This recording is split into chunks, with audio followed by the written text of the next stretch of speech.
SME ফাউন্ডেশনের আয়োজনে বঙ্গবন্ধু আন্তর্জাতিক সম্মেলন কেন্দ্রে 5 দিনের ক্ষুদ্র ও মাঝারি শিল্প মেলার উদ্বোধন করেন শিল্পমন্ত্রী। পরে মন্ত্রী বলেন, শিল্পায়নের মধ্য দিয়ে বাংলাদেশকে মধ্যমায়ের দেশে পরিণত করতে হবে। এক্ষেত্রে ক্ষুদ্র ও মাঝারি শিল্পের উদ্যোক্তাদের এগিয়ে আসার আহ্বান জানান তিনি। আপনারা এগিয়ে আসুন, তার কারণ আজকে আমাদের দেশের যে গ্রামীণ অর্থনীতি, এটা একদিকে যেমন সুদৃঢ় হবে, জাতীয় অর্থনীতি সুদৃঢ় হবে এবং আপনাদের যে হস্তশিল্প এগুলি রপ্তানি করার মাধ্যমে আমরা বৈদেশিক মুদ্রা অর্জন করতে সক্ষম হব। অনুষ্ঠানে এসএমই উদ্যোক্তাদের স্বীকৃতি হিসেবে জাতীয় এসএমই উদ্যোক্তা ও জাতীয় এসএমই ব্যবসা পরিকল্পনা পুরস্কার দেওয়া হয়। এবারের মেলায় 200টি প্রতিষ্ঠান নিজেদের পণ্যের পসরা সাজিয়ে বসেছে।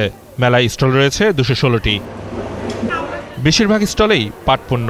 উদ্দেশ্য, বিশ্ববাজারে পরিবেশ বান্ধব পাট পণ্যকে পরিচয় করিয়ে দেয়া। জুটের প্রচুর চাহিদা রয়েছে। ইউরোপে আমরা এখন এক্সপোর্টের জন্য সম্পূর্ণভাবে তৈরি আছি। এই পাট পণ্য বিশ্বের যে পরিবেশ দূষণের বিষয়টা আছে, এটা রোধ করার জন্য অত্যন্ত সক্ষমভাবে ভূমিকা পালন করতে পারবে। এছাড়া বিভিন্ন স্টলে রয়েছে হস্তশিল্প, প্লাস্টিক ও চামড়াজাত পণ্য। এবারে মেলা খুব ভালো হবে, আমি এতটুকু আশাবাদী যে হয়তো এমন কারোর সাথে হয়তো আমার যোগাযোগ হবে যার মাধ্যমে হয়তো আমার বিজনেসটাকে আমি আরো ভালো করতে পারবো।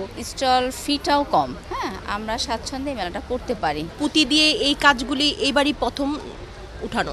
মেলার সময় আরো বাড়ানোর দাবি জানিয়েছেন উদ্যোক্তারা। মাহমুদ হাসান, একুশে টেলিভিশন, ঢাকা।